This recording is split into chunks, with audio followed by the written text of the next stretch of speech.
El idiota cuenta la historia del príncipe Miskin. Un joven de carácter infantil e inocente, que tras haber estado internado en un centro de reposo para enfermos, regresa a su país de origen, Rusia. Lugar que le resulta muy ajeno, porque su retorno significa enfrentarse por vez primera al mundo de los adultos. Un mundo repleto de convenciones e hipocresías que Miskin no logra entender. Al mismo tiempo, conocerá el romance en sus formas más destructivas, experimentando relaciones de amor-odio con dos jóvenes muy aptas para el melodrama. Especialmente con la desconcertante Nastasia Filipovna, uno de los personajes más estrambóticos de la literatura rusa.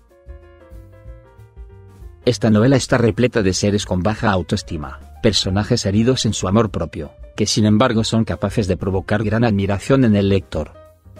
E incluso alguna carcajada, por su comportamiento contradictorio e insolente.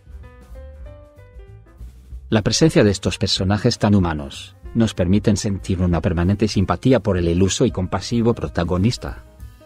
A pesar de que sus semejantes le consideren un grandísimo idiota.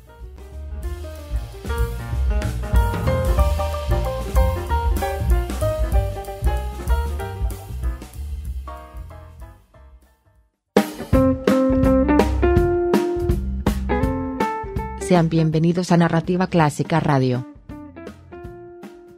En el programa de hoy conmemoramos el bicentenario del gran escritor ruso, Fyodor Dostoyevsky. Y para ello discutiremos a fondo su novela titulada, El idiota. También escucharemos semblanzas del escritor estadounidense Edith Wharton, y del escritor ruso Iván Turgenev. Así como las citas cápsulas y toda la información que habitualmente compartimos. Pero antes formularemos la pregunta del día. ¿Qué escritor francés murió en una sala de cine, cuando presenciaba la adaptación fílmica de una de sus novelas? La respuesta será proporcionada en el transcurso del programa. Iniciamos.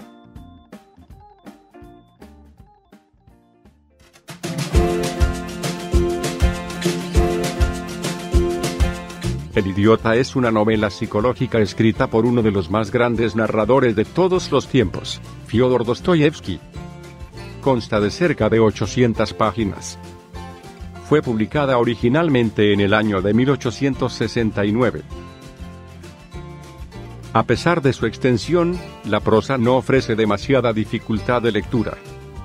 Excepto por las complicaciones que usualmente los nombres rusos generan en los lectores primerizos. Este libro se recomienda a los aficionados a la literatura clásica en general, especialmente a aquellos que les gustaría encontrar a un personaje idealista, semejante al ingenioso hidalgo Don Quijote de la Mancha.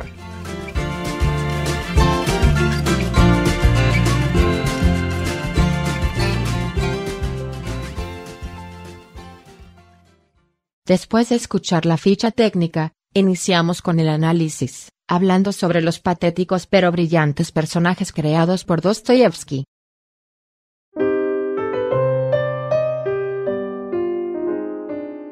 El idiota es uno de los libros más entretenidos de Fyodor Dostoyevsky. Su bien conocida capacidad para representar los desplantes estrafalarios y los comportamientos neuróticos de los seres humanos, ahora se muestra como una interminable comedia. Pues esas mismas patologías, sacadas de su contexto trágico y vistas a través de ojos ajenos, resultan ser deliciosamente ridículas. La principal cualidad de la novela es la magnificencia de sus personajes. Resulta imposible permanecer indiferente ante los excesos de estos seres imperfectos y profundamente humanos. No queda más que asombrarse frente a los hilarantes arrebatos de la señora Elizaveta, la vengativa y arrogante neurosis de Nastasia, la defensiva y sarcástica urgencia de Aglaya, el abyecto servilismo de Lebedev, el resentimiento celoso y culpable de Rogochin, el arribismo patético de Gania, la alcohólica mitomanía del general Ivolgin, y la egocéntrica irreverencia de Hipólito, cuyo drama podría haber protagonizado su propia novela.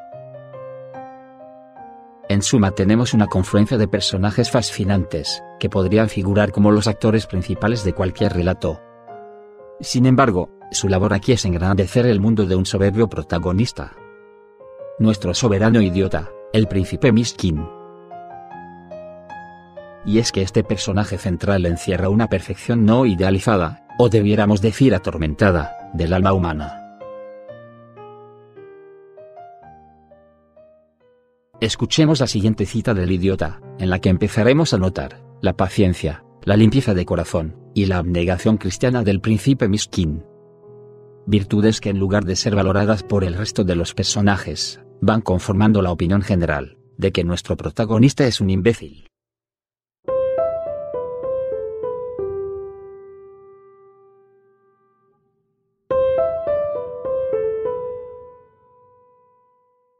Mientras caminaba por la acera, me encontré a un soldado ebrio.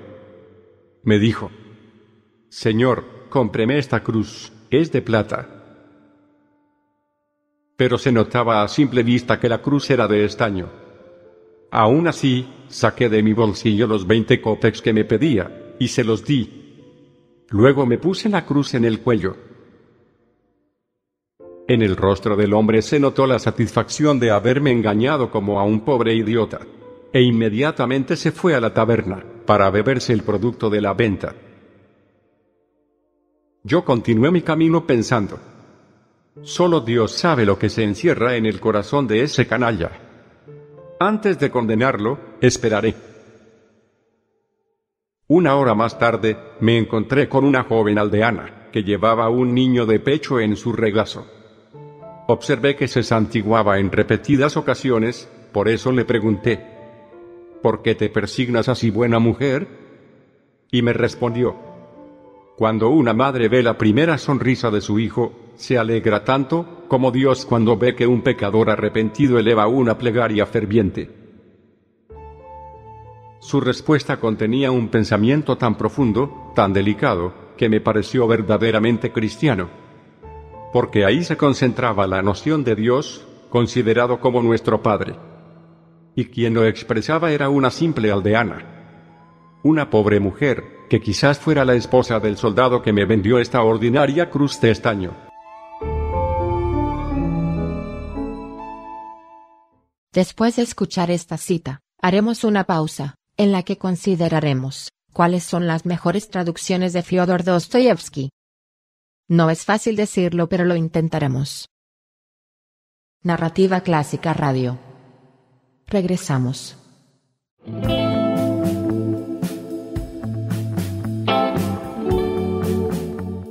La mejor manera de conmemorar el bicentenario de Fyodor Dostoyevsky, considerado por algunos críticos como el mejor novelista de todos los tiempos, sería leyendo las traducciones más recientes de sus novelas. En efecto, la importancia de que se actualicen las traducciones resulta fundamental, pues generalmente el lector se sentirá más cómodo con una terminología acorde con la época. Sin embargo, hay otro factor primordial que vamos a explicar a continuación. En el mundo de habla hispana, los primeros lectores de Dostoyevsky le conocieron mediante traducciones indirectas. Es decir, traducciones francesas e inglesas que luego fueron vertidas al español, y que se siguen vendiendo en editoriales económicas. Como usted se imaginará, una traducción de este tipo puede perder mucho del sentido original de la obra. Hagamos un poco de historia.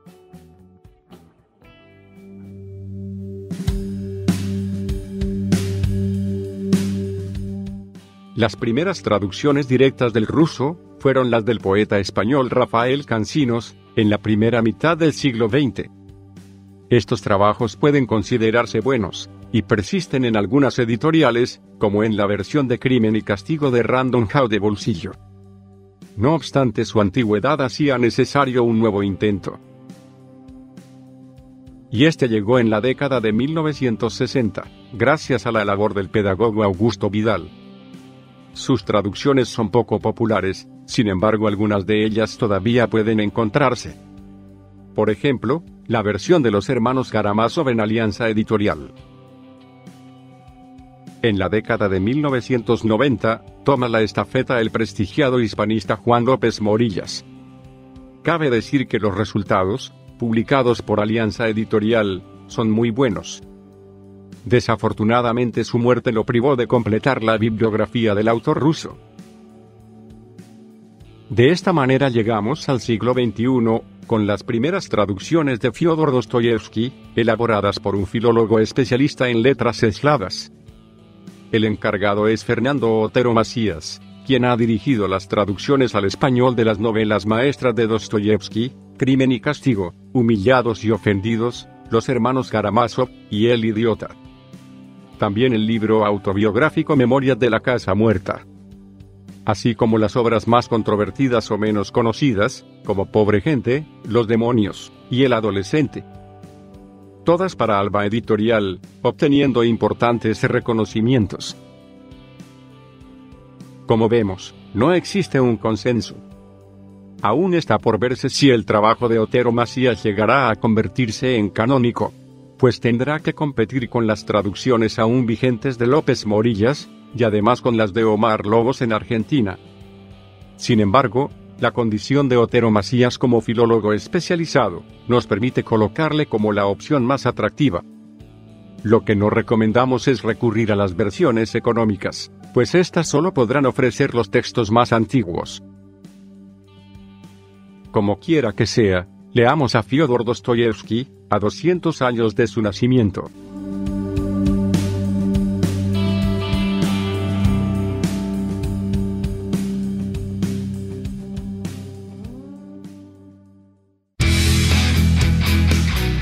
Navona Editorial es uno de los pocos sellos que publica clásicos en idioma catalán a la par del castellano. Por un tiempo se distinguieron sus ediciones de literatura norteamericana, destacando autores como John Steinbeck y Francis Scott Fitzgerald. Ahora cuentan con una creciente línea de clásicos con presentación muy sobria. Sus ediciones más buscadas son Moby Dick, con la traducción de José María Valverde, y la nueva edición del Maestro y Margarita.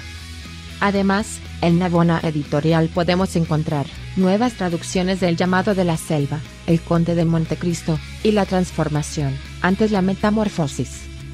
Así como traducciones todavía vigentes de Wilkie Collins, Joseph Conrad, William Faulkner, Henry James, Aldous Huxley, y Henry Miller. Y finalmente, un par de clásicos japoneses de Junichiro Tanizaki y Ryonosuke Akutagawa. Consulte regularmente las novedades de Navona Editorial.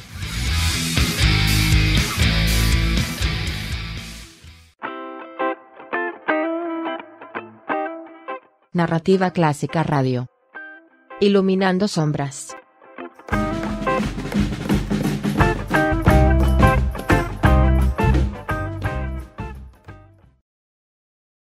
Regresamos a Narrativa Clásica Radio.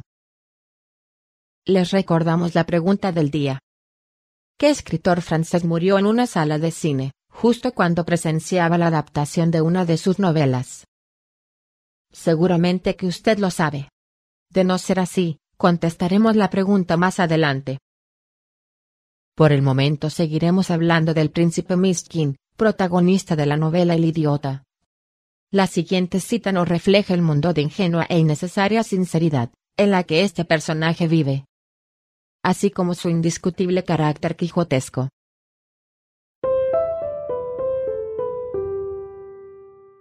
¿Por qué te escribo? No lo sé. Solamente siento el deseo de recordarte que existo. Eres muy necesaria para mí, pero no tengo nada que contarte. Solo deseo saber si vives feliz.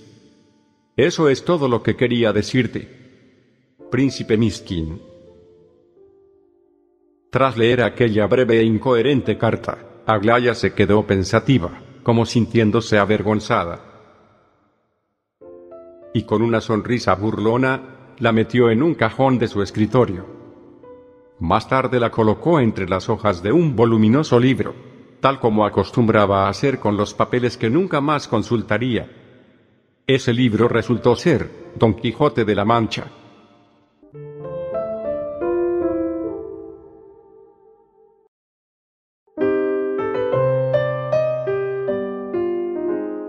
No cabe duda de que se trata de un personaje quijotesco, en tanto que Mishkin adopta la bondad y la piedad como forma de vida, obteniendo a cambio la incomprensión y la burla de sus semejantes. Si bien todos reconocen su limpieza de corazón, y hasta su superioridad moral, al mismo tiempo le desprecian y le tratan de imbécil. La idiotez que se le atribuye, proviene de su excesiva bondad, del hecho de ofrecer lealtad a quienes no la merecen, y de no ser capaz de poner en duda la virtud de sus semejantes, llegando al punto de sentirse culpable ante cualquier insignificancia. No obstante, la mayor desgracia de Miskin radica en confundir la compasión con el amor, defecto que le conduce a relaciones de amor y odio, para las que su alma pura e infantil no está preparada. En su herido amor propio, el príncipe asume que su imbecilidad no puede evitarse. Los motivos de tal convencimiento son su innata candidez, su moralidad inquebrantable, y su enfermedad incurable. Este último elemento, la epilepsia, emparenta al protagonista con su creador, Fyodor Dostoyevsky, ofreciéndonos una dramática sinceridad autobiográfica. En la siguiente cita, Miskin discute con su rival Rogochin sobre las hondas diferencias en el sentimiento de amor que comparten por Nastasia Filipovna. Un amor ya sentenciado, pues está decidido que la muchacha contraerá nupcias con Rogochin, un hombre verdaderamente trastornado, que se debate entre los celos y el acecho.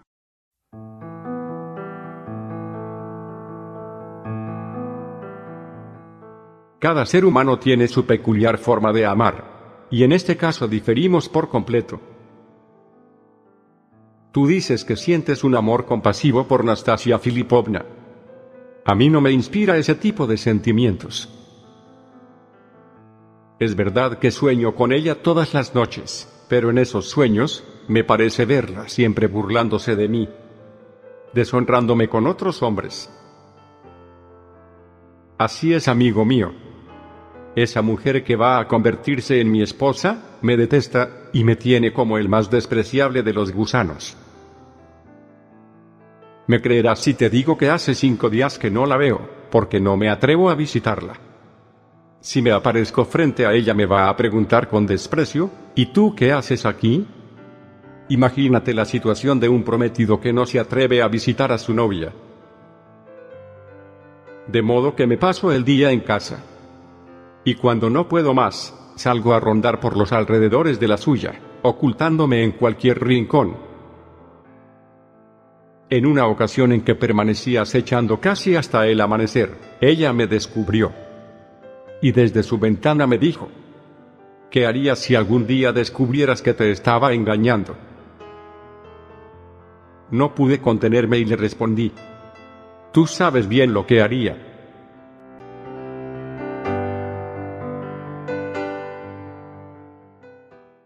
Regresamos después de la pausa. Escuchemos una breve semblanza de la escritora norteamericana Edith Wharton. Narrativa Clásica Radio. Regresamos.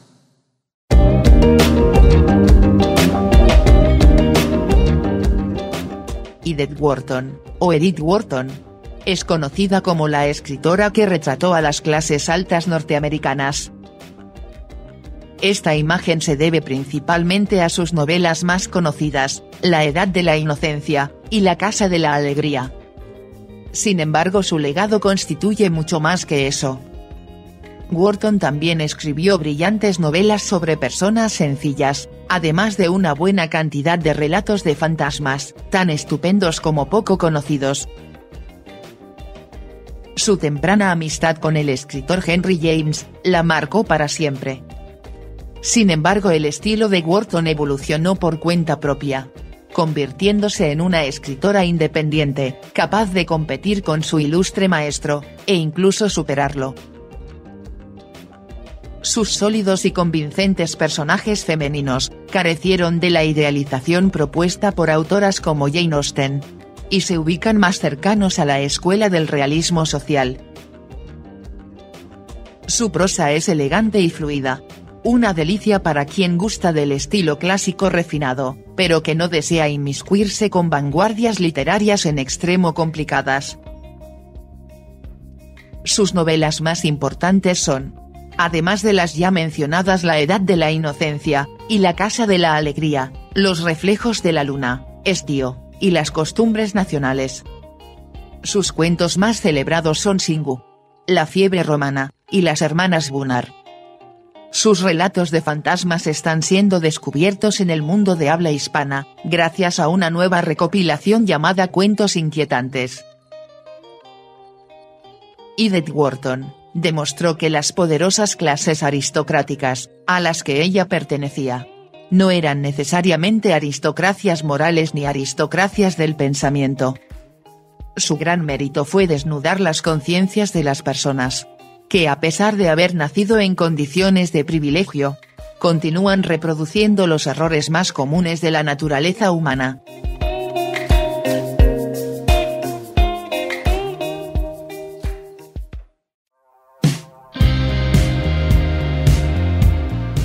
Iván Turgeniev es uno de los grandes autores del siglo de oro de las letras rusas.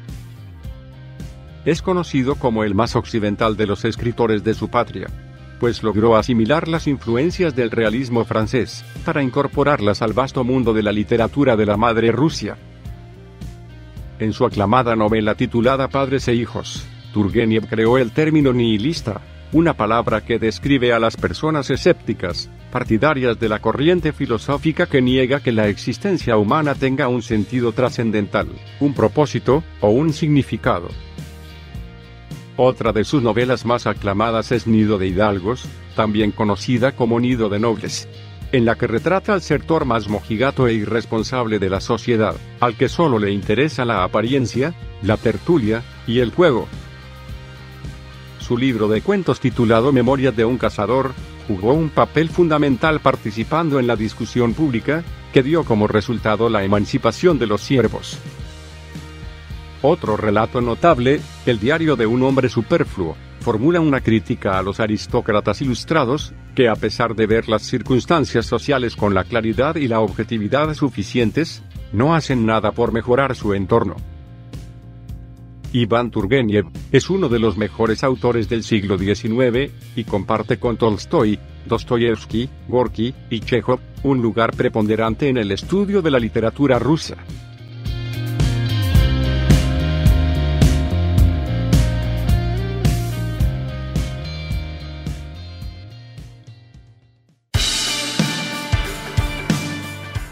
La elegante y exclusiva editorial Impedimenta nos ofrece un catálogo muy interesante que incluye autores y libros clásicos. Una elección exquisita, que tiene la virtud de no abundar en lo trillado, dando preferencia a las obras y los autores que otras editoriales no tomaron en cuenta. Impedimenta ha publicado entre otros autores, obras sueltas de Thomas Hardy, Gustave Flaubert, Henry James, Daniel Defoe, Franz Kafka, y Nikolai Leskov, además de buena parte de la producción de Georges Perec y Stanislav Lem. Por otro lado, la editorial cuenta con una selección abundante de escritoras, entre ellas, Penelope Fitzgerald, Elizabeth Bowen, Stella Gibbons, Eudora Welty, Willa Cather, y Iris Murdoch. De igual manera, Impedimenta ha traducido al español la obra completa del más grande escritor de la nación japonesa, Natsume Soseki. Por si fuera poco, Impedimenta ofrece en exclusiva los libros de uno de los mejores narradores de los últimos tiempos, Mircea Cartarescu.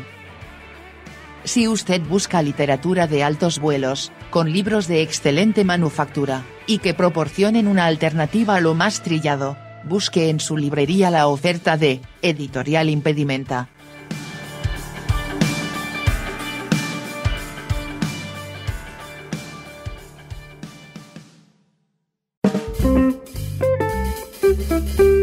Narrativa Clásica Radio. El sonido azul de las palabras.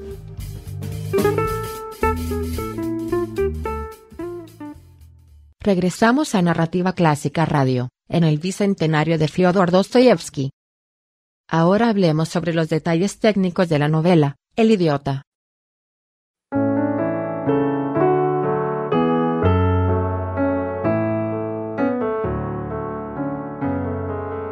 La novela se divide en 4 partes, y cada una de ellas podría haber significado un libro independiente, pues observan un planteamiento y un desenlace propios. Si los libros de Dostoyevsky hubieran estado regidos bajo los criterios de la mercadotecnia actual, El idiota se habría publicado en una saga de 4 libros. En lugar de ello, tenemos un solo ejemplar de 800 páginas. Mi recomendación es que el lector no permita que este factor de intimidante amplitud le desanime, pues el libro puede resultar más ameno de lo que podría suponer. La otra virtud es el novedoso estilo de narrar, el cual pareciera adelantado a su época. Se trata de un narrador observador, que no posee todos los datos, pero que relata lo que sabe con la prudencia de un buen periodista. La técnica ofrece deliberadamente descripciones incompletas, que van administrando las expectativas del lector. Pareciera que el narrador se reserva en los detalles, insinuando los hechos que más adelante serán revelados. Esto nos indica que Dostoyevski no escribía improvisando sobre la marcha, sino que tenía bien claro lo que contaría en las páginas subsecuentes. Otra gran sorpresa que nos ofrece el libro, es que su narración es muy dinámica y poco ceremoniosa, lo cual contribuye a que ofrezca una lectura muy relajada. El lector podría imaginarse que una novela de estas dimensiones estaría repleta de descripciones, planteamientos y disertaciones. Pero resulta todo lo contrario. El idiota ofrece 800 páginas de pura acción, con diálogos en abundancia. Las escenas son bastante prolongadas. El lector notará que las primeras 250 páginas narran los hechos que ocurren en un solo día, lo que nos habla de una inventiva fuera de lo común. Y a pesar de ello, los gigantescos episodios no llegan a aburrir, porque van cargados de un curioso patetismo, que ilustra el pobre amor propio y el desprecio por sí mismos, que los personajes sienten ante las circunstancias de la vida. Por si fuera poco, ese dramatismo no necesariamente nos conduce a la conmiseración, sino más bien a la risa. Esta novela muestra al Dostoyevski más humorístico que he podido encontrar.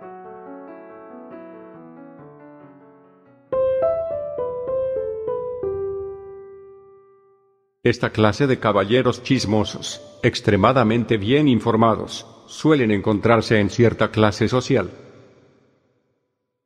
No hay nada que ignoren sobre la gente que les rodea, porque carecen de intereses y de ideas propias. Saben en qué departamento vive fulano, qué amistades tiene, qué fortuna posee, con quién está casado, qué dote le aportó su mujer, cuáles son sus familiares directos y cuáles sus familiares políticos. Por regla general, estos caballeros que lo saben todo, llevan los codos de la chaqueta rotos, y ganan 17 rublos al mes.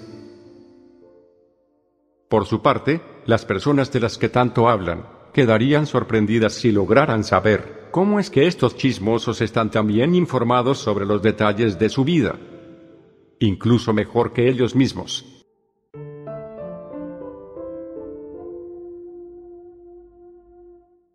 Vamos a pausa. Pero antes daremos respuesta a la pregunta del día.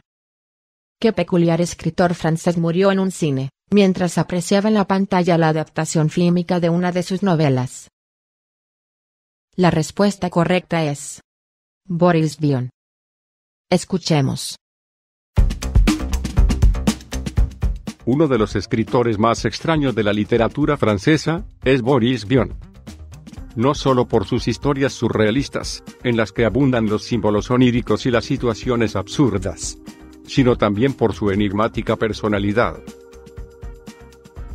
Este hombre era un polímata, es decir, un individuo que dominaba los conocimientos provenientes de muy diversos campos de la ciencia y de las artes. Boris Vian podía desempeñarse como ingeniero, o como periodista, como actor de cine, o como músico de jazz, como poeta o compositor, y por supuesto, como un original novelista.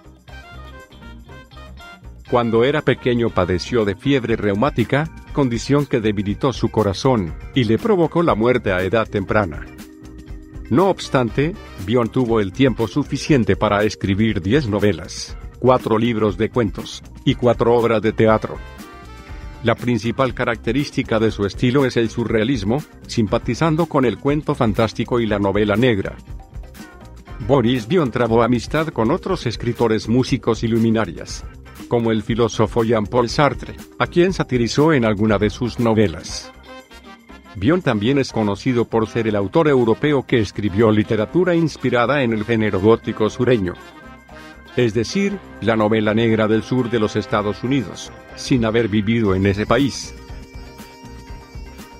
Desafortunadamente, el escritor francés murió a los 39 años, sufriendo un infarto en una sala de cine, justo cuando presenciaba la adaptación fílmica de su propia novela, Escupiré sobre vuestra tumba.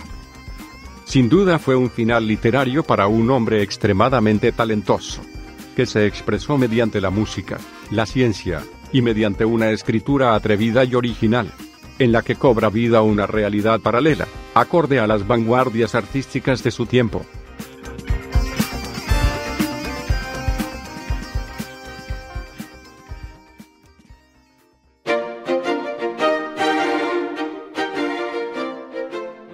Narrativa Clásica Radio, le ofrece una nueva manera de acercarse al saludable ejercicio de la lectura. Gracias por formar parte de nuestra comunidad. Nuestro ágil formato de podcast radiofónico es diferente a cualquier cosa que haya escuchado en la red. La propuesta es evitar los formatos, las tendencias y las modas, que saturan y contaminan nuestra apreciación de la literatura. No somos booktubers. No somos influencer. No somos una agencia de colocación de novedades editoriales. Solamente pretendemos orientarle en la lectura de las mejores novelas, y los mejores libros de cuentos de los últimos 2 siglos. Libros que hoy se leen, y que se seguirán leyendo por mucho tiempo más. Con el objetivo de que usted no pierda las capacidades cognitivas, imaginativas y empáticas, que solo la literatura puede ofrecer. Acompáñenos en esta travesía auditiva. Suscríbase y comparta nuestros contenidos 100% originales. Y ante todo, que tenga excelentes lecturas.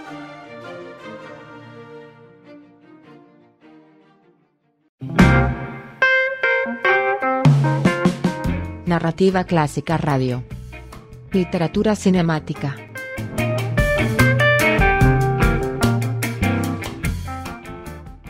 En este último bloque del programa, conmemorando el bicentenario de Fyodor Dostoyevsky, comentaremos los mejores pasajes de su novela El idiota, así como el inesperado desenlace.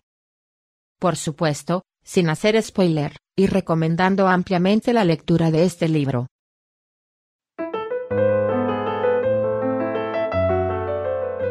Hay tramos de la novela que me parecieron memorables. Por ejemplo, la escena del histerismo destructivo de Nastasia Filipovna, la cual raya en la locura. O la fallida muerte del adolescente Hipólito, un pretendido suicida que en el fondo no es más que un buscador de atención, que anuncia con bombos y platillos su resolución extrema, con fines puramente vengativos.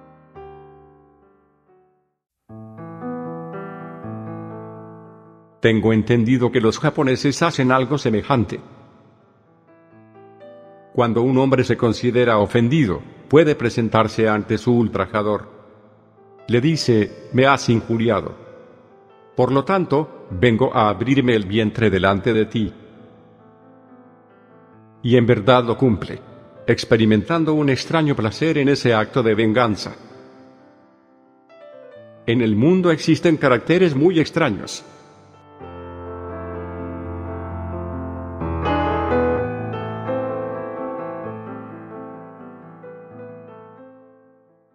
Finalmente, el desenlace se muestra muy oscuro, cambiando la tónica de toda la novela, por lo que el lector debe estar preparado para confrontar ese súbito cambio de humor. Esta última parte del libro podría decepcionar a los lectores que fueron asimilando con sentido del humor el resto de la novela. Sin embargo, podría entusiasmar a otro tipo de público, el que habría leído de manera más solemne este drama. El idiota ha sido un libro apasionante, y no me importó tomarme casi todo un mes para cumplir con mi lectura. Creo que fue un tiempo bien aprovechado. Y además me divertí mucho.